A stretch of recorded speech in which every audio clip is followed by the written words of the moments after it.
Hello, my friends, and welcome back to the Meerkat Musings YouTube channel. Welcome back to another eclectic and kind of out of sync video, shall we say, to everything else that's going on out there at the moment.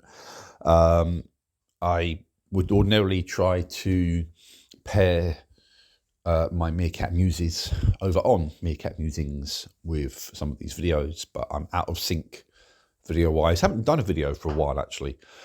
Been a bit preoccupied for a number of reasons, and so this is really kind of like the first moment, if you like, where I've felt that I can just get back into doing videos. It's a Meerkat Ramble because it's going to be doing a little bit of everything.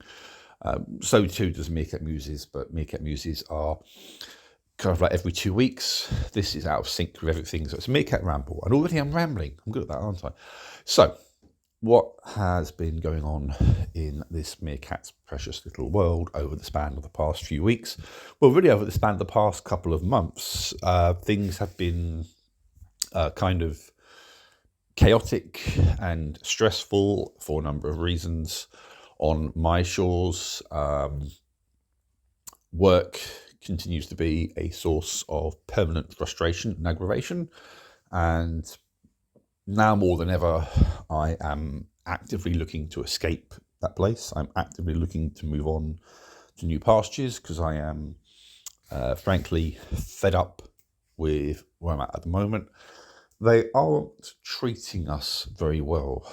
And when I say us, I mean basically everyone that's working in my showroom feels underappreciated. And my boss in particular feels like they are basically being bullied out of the business. They are recovering from major surgery to remove a tumour. You know, it doesn't get much more major than that, does it? And they came back to work to discover an email basically sort of threatening them over the store's recent performances in respect of a particular service that we offer, without any kind of regard for facts, for history, and for my boss's circumstances. And then, you know, they turned around and said, oh, well, you know, the email wasn't personal, but it was aimed directly at them. Apparently it was sent out to several managers, but it was addressed directly to them. And so, you know, of course it's going to be taken personally. How can it not? What hasn't helped the company out is that they basically officially sent this email whilst officially she was still off sick, recovering from surgery. So they haven't helped themselves in any way, shape or form, but unions have gotten involved, and basically the company has shot themselves in the foot rather spectacularly. And what they have also done is greatly motivated myself and my other colleague to look to leave. And I've been looking anyway, but I haven't found anything that's really kind of leapt out and grabbed my attention. The one place that I would bite your arm off to work at isn't hiring, and nothing else has really kind of wowed me. I have applied for a few things, haven't heard back. May yet hear back, who knows, but I haven't heard back as yet. But yeah, I mean, we're all actively looking to leave, and the best possible way this could proceed is if we could all leave at the same time. Literally just collectively hand in our notices and say, we're all leaving on blah, blah, blah date, we're gone, we're done at that point, and see you later. And whether the company is ready for that or not, doesn't matter. That would be amazing. That's not going to happen. That would be the sweetest possible outcome if we could just leave them almost in the lurch. Because honestly, the way in which the company is being and the way in which they're kind of putting forward expectations, I don't think is particularly reasonable or fair. And they've just, it's changed a lot in the past 6.5 years. I remember that, you know, things were a little bit slapdash when I first joined, and, you know, don't get me wrong, some of the ways in which the company has changed and grown make absolute sense. but it's become very corporate-y. And, not that I think the company ever particularly appreciated some aspects of its staff, but you're just a number to them. And that's the thing to remember with a lot of employers. You are just a number.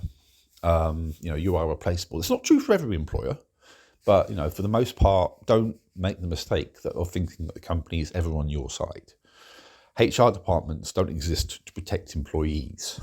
They exist to protect the employer. It's worth remembering that in any and all dealings you have with HR, in any job, that for the most part, they are there to serve the company's needs, not yours. So yeah, bear that in mind. So, all of that's been unfolding and lots of stress at work as a result of this.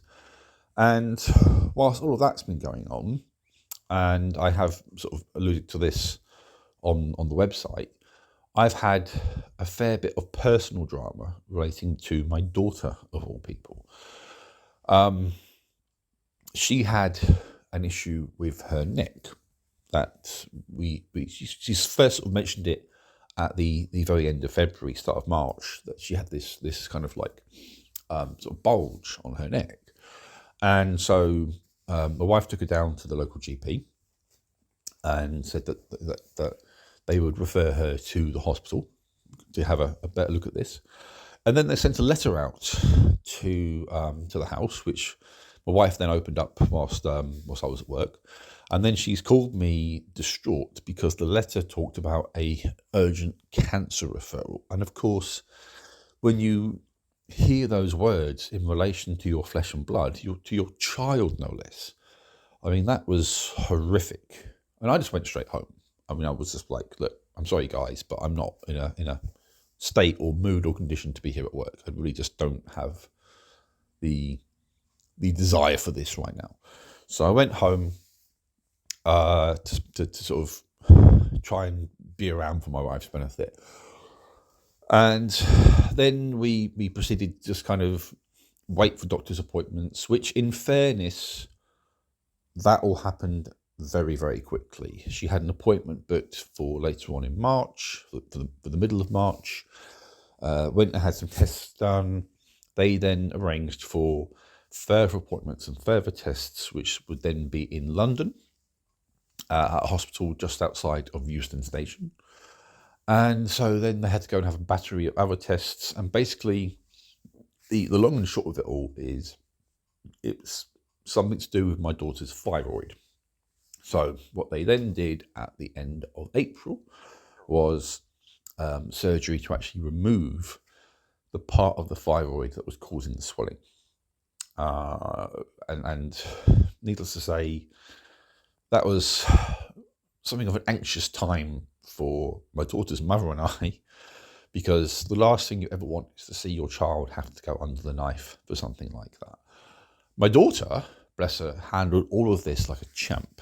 Every blood test, every scan, every poke, every prod, the surgery, she handled all of that without a whimper, which I'm really proud of the way that she's conducted herself throughout this entire affair, because it must have been scary for her. I mean, if I were her as a teenager going through that kind of thing, I don't think I would have handled it nearly as well as she did. But we've been through all of that. The doctors that have been doing all these exams have stressed that they don't actually think that this was cancer. I mean, we're still waiting for the results of the surgery and the analysis they've done on the part of the thyroid they took out. So we have to wait a little bit to find out the outcome of that. My daughter does have to have another blood test to check her thyroid levels. I'm not entirely sure what the thyroid gland actually does, but I know it regulates hormones in some way, shape or form. So she has to have a blood test to see whether or not that's sort of proceeding in the right direction, or whether she needs to be on tablets or whatever. And we have another appointment scheduled for the end of May back in London to sort of sit down with the doctors and discuss the outcome of the surgery. So, fingers crossed, here's hoping that by the time it's all said and done, that we're completely in the clear. They can tell us what caused it. They can assure us it won't happen again, and we can just crack on with the rest of our lives. It's been an anxious time, all of this, and it's given me a newfound appreciation for the NHS and the way in which it sort of does things. I mean, some people will kind of sneer and put down the NHS, and some people even madly, to me, suggest that we need to move towards an American-style insurance healthcare system. We really don't. I mean, the cost of all of this, if we lived in America, it would be running into tens of thousands of dollars, and I wouldn't know how we'd be paying that plus our rent. But here, at point of service for all the tests, everything from the GP right the way through to the surgery, we haven't paid a penny. And it's all been moved and accelerated forward within the span of a couple of months, which I think underscores why, as much as the NHS does have its faults, it's a system I wouldn't change for the world. I really wouldn't, and I don't understand why anyone would defend having to pay extortionate fees for healthcare. My experience, the NHS works. It's not perfect, but it works. They've been brilliant with my daughter from start to finish at every single stage, and I can't thank them enough. I really can't. And also, I think it's worth noting that a lot of the people that we've seen and dealt with at every stage, they're people that have either immigrated to this country or they're the descendants of immigrants to this country, and all of them have brought incredible skills, incredible dedication, and have worked incredibly hard for my daughter's benefit, which I think kind of underscores why we shouldn't be so quick to sneer at immigrants when they actually bring invaluable skills to this country. And I don't know where we would be. I don't know where my daughter would be, quite frankly, without their assistance. So thank you to everyone involved that's been helping her and reassuring mum and dad, because needless to say, we've had some nervy moments, without question. I mean, I've had some emotional wobbles over the span of the past couple of months as we've been going through all of this. But with luck, touch wood, it's over now. It's done. It's finished. We can move on and have a bit of peace from it all, so to speak. Will we get, or will I get peace from work anytime soon? I don't know. There are places I could apply for. I don't know if I want to apply for some of them, but I could. And, could still perhaps move on. But that has to be the right move at the right time to the right place, because anything else would be potentially sort of foolish, wouldn't it? So still weighing up options, still pondering choices along those lines. So there's that going on. What else is going on? Well, not that it's a major thing, but, they often say that things happen in threes, and between my daughter and work, the third thing was kind of minor in one regard, but our laptop died rather suddenly, rather spectacularly. And after being on the phone to the manufacturers, their healthcare thing, it went back for repair. I took out the extended warranty when I originally bought it. I don't normally do that, but I figured I've had enough laptops die outside the warranty period to make it worthwhile. Went back to the repair centre, and then they turned around and basically sort of said that the reason for the faults, and they uncovered a lot more faults than I knew existed, was all down to liquid damage. And they basically sort of turned around and said that therefore the repair will be chargeable. Now, I'm not aware of any serious liquid spillages or anything like that onto that laptop. I mean, talking about things like sort of screen damage and that kind of thing. I honestly have serious reservations as to where they've got this information from and how they've come to this conclusion. But when they turned around and said that it would be £546 plus tax to repair it, well, I'm not being funny. That A, makes me think, you know what, it was a waste of time getting the extended warranty, wasn't it? And B, I can buy a new laptop, a better laptop, for more or less the same money. So I have. That's what I've done with that. I thought to myself, you know what, I might as well replace it with something better and crack on from there, and not from the same brand, because quite frankly, I've now got serious question marks around what they're playing at with this. I really don't see how they've drawn their conclusions.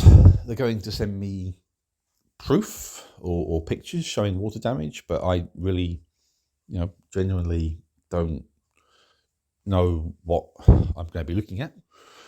And there is a part of me that genuinely thinks, are they putting a fast one to avoid having to pay out via the warranty? But, the bottom line is, I'm not willing to pay upwards of 550, 560, whatever quid to get it repaired when I can get a new laptop for similar money. A better laptop as well, because, this one's sort of a couple of years old. So I can get an upgrade, basically. And I will, and I have. And as I speak, I'm just sort of looking out the window, wondering when that will turn up, because it's due to arrive today. But between 8 a.m. and 8 p.m. So, of course, what the odds is going to be at the latter end of that scale, just to be annoying. But yeah, as I say, things happen in threes. The issue with that laptop has therefore hindered my ability to develop my stories and job hunting to a degree. We actually do have an older laptop in the house, which actually does work quite well. But the problem with this older laptop is the battery doesn't hold a charge very long, and the charging connection is a bit loose, so it doesn't easily charge very well either. So you have to kind of hold the AC adapter at just the right angle for it to actually run off the mains or charge the battery. Bit faffy, bit awkward. It does work. It does get us out of a bind, but it's not particularly ideal. So we'll wait with bated breath for the new one, and again, looking out the window, hoping and willing it to come along. I'm also looking at the window and realising I probably need to mow the lawn again at some point, which annoys me, because I'm sure I did that a couple of weeks ago and it's grown back, which is really annoying. Yes, I know grass grows, I know, but it just annoys me. I don't like gardening. I'm not green-fingered at all. It's one of those things I'll procrastinate about for ages before actually doing it, just because I just resent it so much. But yeah, it's on the agenda and probably the not so distant future. Oh, stop growing, you stupid grass. Anyway, yeah, so everything is kind of stalled a little bit in some regards, but with the new laptop, I can crack on with the development and writing of stories and bring those closer to fruition. Made some progress recently with my two current projects. The project I'm working on with my brother-in-law, the sequel that I'm doing to an upcoming release, tentatively slated for July. So keep your eyes out for that. It will be my third sort of published book through my wonderful publisher, Jumpmaster Press. So keep your eyes peeled for that. It's called The Forest, and when I know a bit more about definitive release dates, I can let you all know, of course. So that's due soon-ish, as it were. It's the start of a whole brand new adventure. It's nothing to do with my previous releases. It's a whole new saga in a whole new universe. So hopefully you'll appreciate that. I've aimed for something of a... I guess you could say I've aimed for a little bit of a Guardians of the Galaxy vibe with this. And we'll see if that pans out and plays out in the story. And we'll see if you guys agree that has that kind of vibe. You might also say that maybe there's a little bit of, with the main character, a little bit of Fox McCloud from Star Fox in him. Maybe a little bit. Well, you can judge for yourselves when you read it. And hopefully you will read it. Hopefully you will enjoy it. And it will be the start of something hopefully very special. That's the aim here. That's the ambition, to kickstart something that I think will be quite epic. Of course, I need a good functioning laptop in order for me to actually write and develop this. So fingers crossed that the new laptop arrives soon, that it proves to be reliable, that it works. And the ideal scenario for me now would be if the manufacturers of the other laptop turn around and say, oops, sorry, my bad, made a mistake, and here's your fully repaired laptop back. And we then have two good laptops that my wife and I can sort of use interchangeably. That'd be brilliant. I mean, in one sense, it wouldn't be brilliant because I would have spent 600 quid on another laptop I didn't need to spend. But as I'm paying for that over 2 years on finance, it's not the end of the world. I don't think that the manufacturers are going to be that kind. Now they've drawn a conclusion from somewhere, somehow. Are they going to retract that? I doubt it, but we can but see. So we shall go